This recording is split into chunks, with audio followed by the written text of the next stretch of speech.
Hi, everybody. I'm Bill Whittle here with Steve. Green and Scott Ott is back, and you can only imagine my surprise, my shock, my horror, my sense of disorientation and confusion when I discovered that a California university professor has decided that it is inappropriate for them to say the Pledge of Allegiance at the Santa Barbara City College Board of Trustees meetings.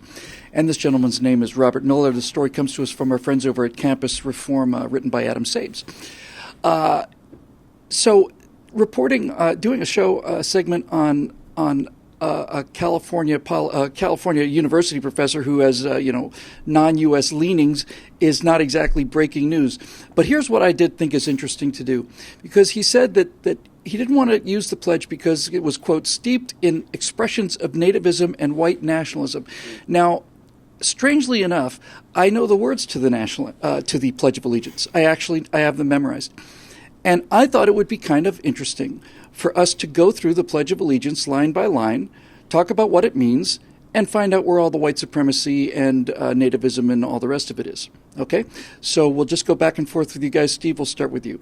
I pledge allegiance to the flag of the United States of America. Now, of all of the stuff in the pledge, this is the part that I actually have the biggest problem with, because I'm not entirely sure I need to be compelled to do this. But it's not I am forced to pledge allegiance. I must pledge allegiance. If you don't say the Pledge of Allegiance, you don't have to. That's right. It's not a requirement. Nobody's got a gun to your head. It is a voluntary expression of our shared national identity. So what do you make out of that first sentence? Well, I've always thought it was a little, well, I didn't always think it was a little weird, but I don't know if you remember this, about 12, 15 years ago, there was a big pledge brouhaha that was going up all over the blogosphere. I don't remember exactly what it was. But it occurred to me that the pledge is a little weird. Pledging allegiance to a flag is just, it kind of strikes me as almost idolatry when you think about it. But then the next line is, and to the republic for which it stands. Like, all right, I'll give you that.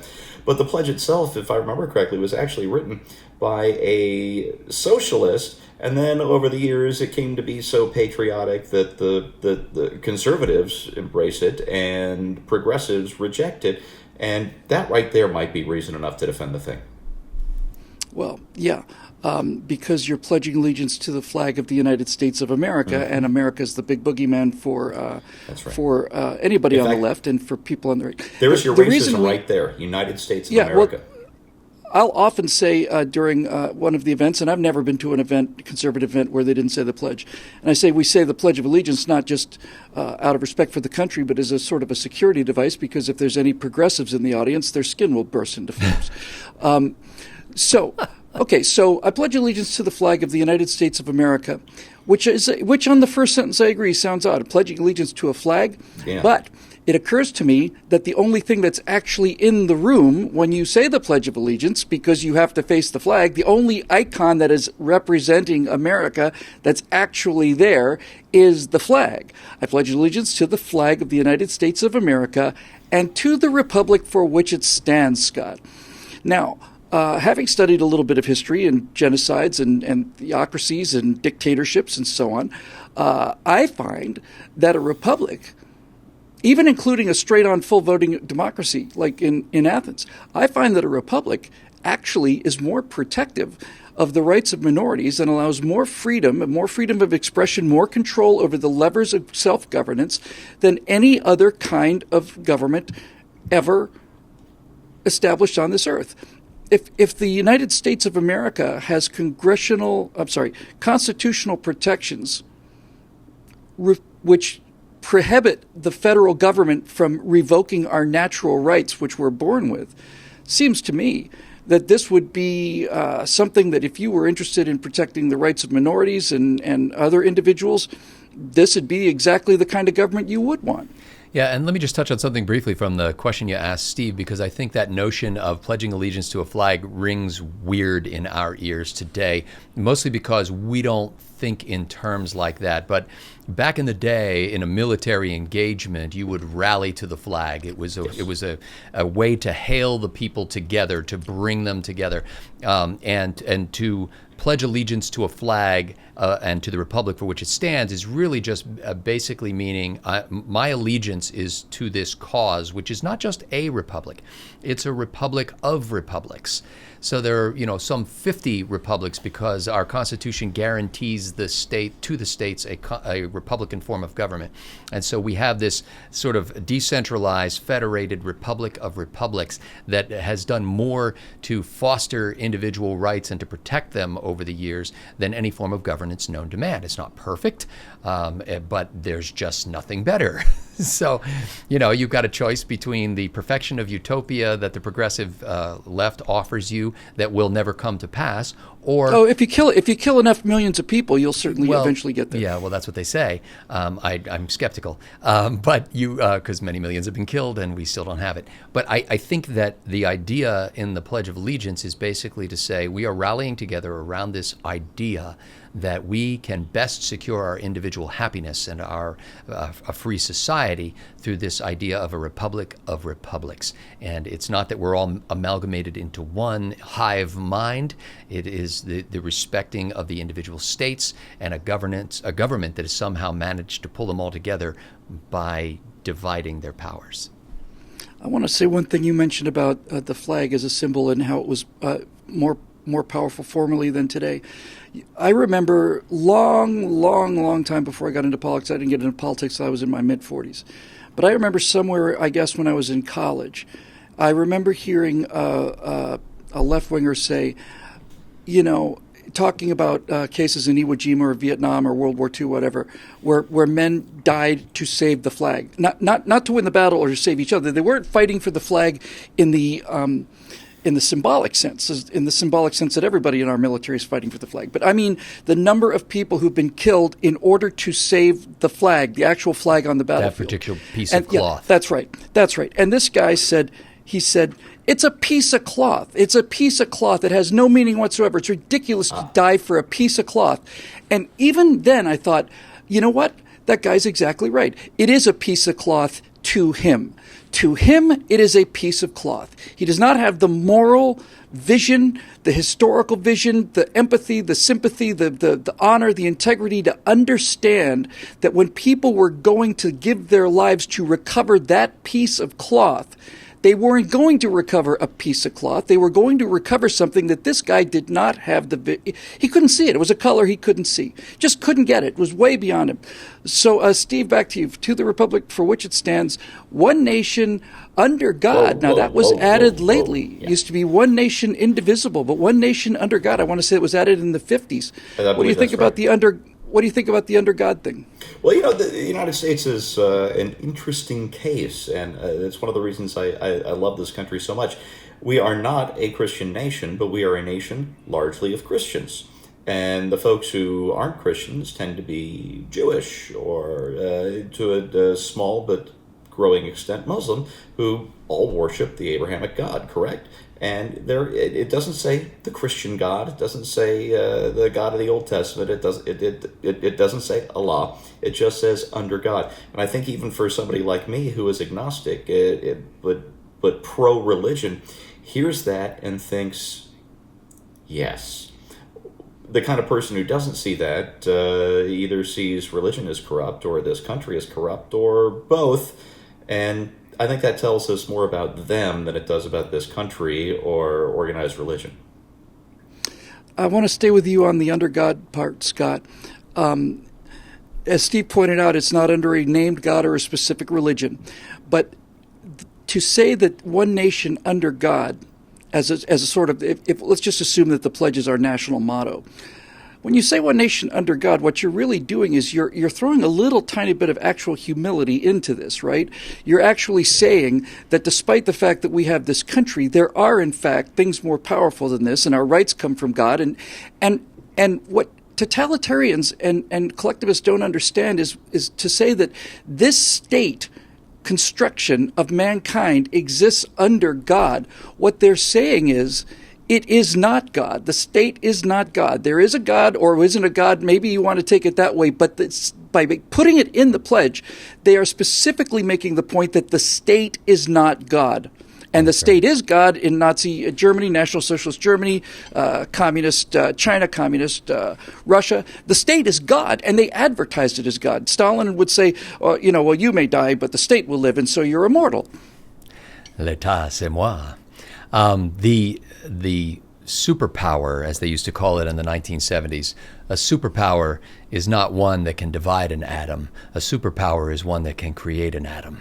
And that's the difference, and I think that it's a sense of humility. I think you hit the nail on the head. Yeah. It is that acknowledgement that as magnificent as these United States of America have become in the last 200 years, we acknowledge that we are not the pinnacle of all that is, and that, frankly, we wouldn't be where we were without some very signal moments of what might be called divine providence or intervention in our future, and a general grace that has pervaded this country, that has managed to somehow do something that could never be done in Africa or Europe, and that's bring together a bunch of different kinds of people into one place where we all find a way to love our neighbor, to build up communities, to strengthen the individual, and to change the world really for the better, to develop medicines and to develop systems of delivering products to people around the world. I mean, think about this. You can poo-poo this if you like, but there is something to be said for every once in a while bowing the knee and saying, you know what? They tried for a couple of thousand years in Europe and Africa, and they're still cutting each other's throats in ways rhetorical and physical in those two continents. But somehow, in this magnificent, God-kissed land, we have managed to avoid that kind of terror and have continued to grow and flourish. And I don't think there's anything wrong with occasionally acknowledging that. As a person who was for many years like a kind of a pretty active atheist who was completely convinced of the matter-only thing about this, I would say this just to atheists who may be watching this. You may object to that statement. I know it's the most objectionable statement in the pledge as far as the general run of citizens go. But let me just say this. I did an event in Ramona, my favorite event, did it on Saturday. After it was over, there were maybe 25 of us having a big old lunch of barbecue. We've already lost the progressives at this point.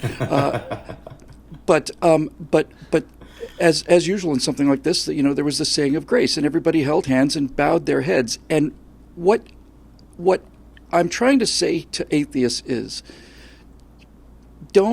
you do not have to believe in the literal truth of it if you don't want to. You're free you're free to believe that there's no one listening. You're free to believe that. That's fine. That's up to you. But even if you accept that no one is listening, listen to what people are actually saying, because it is a constant sense of gratitude.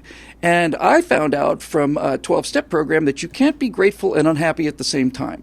And so gratitude and a sense of humility are the oil that keeps a society running, and which we seem to be running out of pretty quickly here. So now we go to the big stunning conclusion, and as like any other terrifically written document, you got a big ending. You got to have a big ending. Under God, with liberty, indivisible, with liberty and justice for all. Now, this is where we get to the meat of it, and this is where I decided I wanted to do this story. He's claiming that this is an expression of nativism and white nationalism. But in the Pledge of Allegiance, right there, it says, this nation is indivisible. It doesn't say this nation is white people and under them are Hispanics and under them are blacks and under them are gays, and it doesn't say anything like that. It says the exact opposite. Indivisible, with liberty and justice for all. I want you both to answer this fairly briefly because we're running along on time. But Steve, let's start with you. There's no question that there are ethnic groups in this country who hear liberty and justice for all and say that's an invention, it's a white person invention, there's no such thing as equal liberty and equal justice, and there's certainly a case to be made for that position. But we're talking about a direction, we're talking about an ideal, we're talking about where we want to go as a country, what we want the country to be. Indivisible, with liberty and justice for all. This seems to me to be the antithesis of expressions of nativism and white nationalism. The whole concept of the United States, to some people, is racist and nationalist. I've seen more and more stories just over the last few weeks especially coming out of our college campuses, and not just small ones on the West Coast, but out of the Ivy League and state schools in the Midwest, even, that rights are racist, that liberty is racist, that grades are racist. This is where they're trying to move the terms of the debate, and the purpose is the same. It is to to create conditions where the Constitution can either be abolished or completely ignored, so that those with the will to power can take it. And those of us who have pledged allegiance to liberty and justice for all, by that pledge, have to fight them with everything we've got. Correct. Absolutely. Scotty, how is indivisible with liberty and justice for all an expression of, quote, expressions of nativism and white nationalism, unquote? I would think that if you were concerned about the rise of nativism and white nationalism in this country, if you could prescribe a medicine for that, something that could be taken daily, something that could be taken at every time there's a public gathering, it would be to get everybody to put their hand over their heart and pledge that this nation is indivisible and that there is liberty and justice for everybody, all. That would be the penicillin. That would be, as I've done the last week, the Z-Pack. That would be the medicine for this, or not something to be attacked.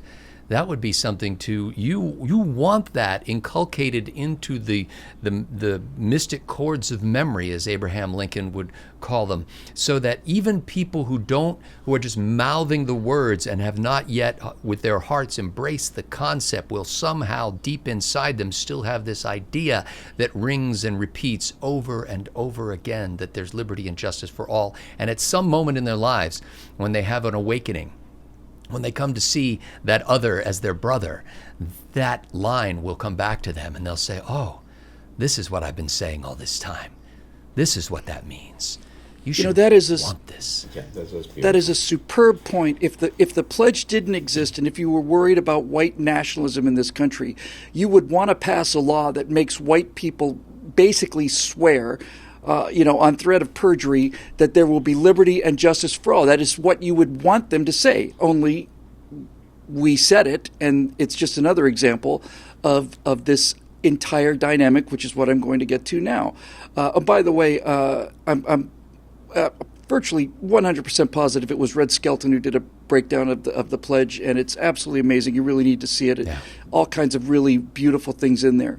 I wanted to take a look at it because I was looking for what this Professor Robert Miller, or president of the Santa Barbara City Council, or president of the Santa Barbara City College Board of Trustees, said. So when I heard the story, heard the headline, I've been to Santa Barbara many times. It's the most beautiful and stupidest place in the world. and those things are related. But I know this is kind of petty, and I'm occasionally a petty guy.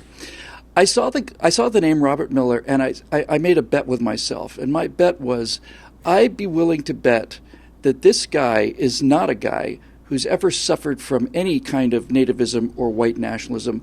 I'm going to go way out on a limb and assume that he is a white liberal who is pounding his chest to show how down he is with the communities of color and all the rest of it.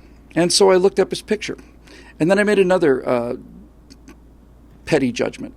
I saw a look at his picture, and I said beta male, and then I made a third. Then I made a third petty judgment, which was beneath me. All of this is beneath me. I'm just being honest with you. The third petty judgment, which was beneath me, was when I saw the picture of this guy. I said, this guy, I don't think this guy served in Vietnam, but if he did, he was a REMF for sure. Rear echelon. Yeah, you just leave it alone. You just leave it alone. Now, all of this is petty, but I bet you I'm right about all of them. I bet you I am. What is he doing? What is he saying? He is a person who has lived in a country defended by people who have given their lives for this piece of cloth and what it represents. He lives in the most secure, beautiful, safe, clean environment in the history of the planet. There is no one safer more protected, more prosperous than somebody who lives in Santa Barbara, California.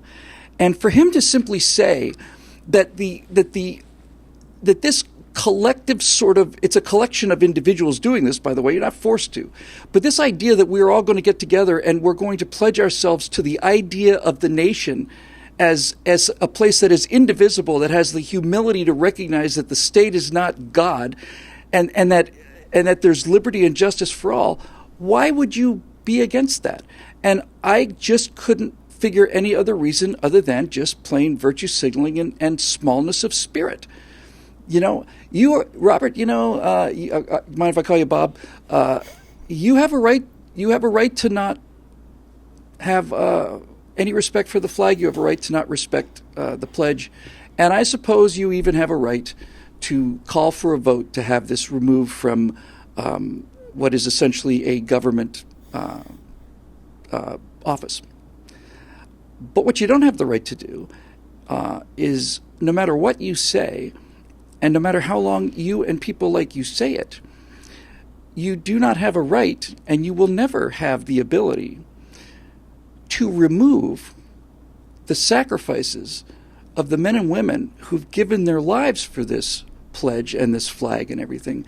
They haven't just taken a reduction in pay, and they haven't had harshly worded letters written to them. They had the only life they had shot out of them at 17, 18, 19, 20 years old, dying for the idea that there was something worth dying for, and that the something worth dying for was a land where there was indivisible, under God, with liberty and justice for all. So when I get right down to it, Bob, I think you're just mostly a guy who's doing a dine and dash. That's really what I think of you. I think of you as the kind of person who came to the table, had a delicious meal, and when it came time to pay for it, just shot out the back door.